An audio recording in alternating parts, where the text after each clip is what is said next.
जय जगन्नाथ जय बाबा चंद्रशेखर नमस्कार मु जाने अत्यंत आनंदित जे आसंता जनवरी 10 2026 रे Tata steel Kapilas half marathon तृतीय संस्करण आयोजन होगा जाउछि। एही सुंदर कार्यक्रम पर ढेंकानाल जिला प्रशासन एवं टाटा स्टील को मोर हार्दिक शुभेच्छा जनाउछि। कपिलास पहाड़र पाददेश बाबा चंद्रशेखर पीठस्थल आयोजित यह माराथन सुस्थ जीवनशैली और खेलवाड़ मनोभाव को प्रोत्साहित करिवो। वन्यजंतु संरक्षण विशेष भाव में हाथी मान को सुरक्षा देवा दिगरे सचेतनता सृष्टि करिवो। एही माराथन कपिलास प्राकृतिक सौंदर्य को उपभोग करने सारा विश्वर पर्यटक मान को आकृष्ट करने पर सहायक हम।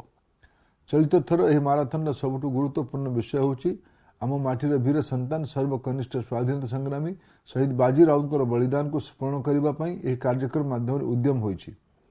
यह साधु प्रचेषा मु आयोजकों को अशेष धन्यवाद जनाऊँगी।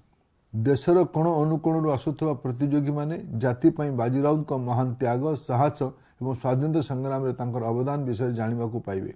तांकर आदर्श आज युवपीढ़ी सब प्रेरणार उत्स हो रहिबो। बंधुगण, उत्तम स्वास्थ्य और सुस्थ मनर विकास यही परि कार्यक्रम अत्यंत आवश्यक। ये माराथन आमर लोकप्रिय प्रधानमंत्री श्री नरेंद्र मोदी कल्पना एवं फिट इंडिया अभियान को आगक बढ़ाइबार सहायक हेबो। प्रधानमंत्री श्री नरेंद्र मोदी सबुबले क्रीड़ा एवं शारीरिक सुस्थता को जातीय विकास मूलदुआ बोली विवेचना करिसेंति।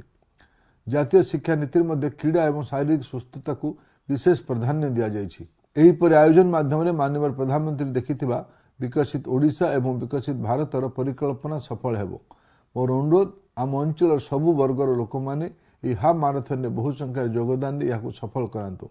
एही परि कार्यक्रम आमर सामूहिक संकल्प को आहुरी मजबूत करिवो। एक सबुज सुस्थ एवं भव्य भारत गठन दिगरे सहायक हेबो बोली मोर दृढ़ विश्वास। धन्यवाद।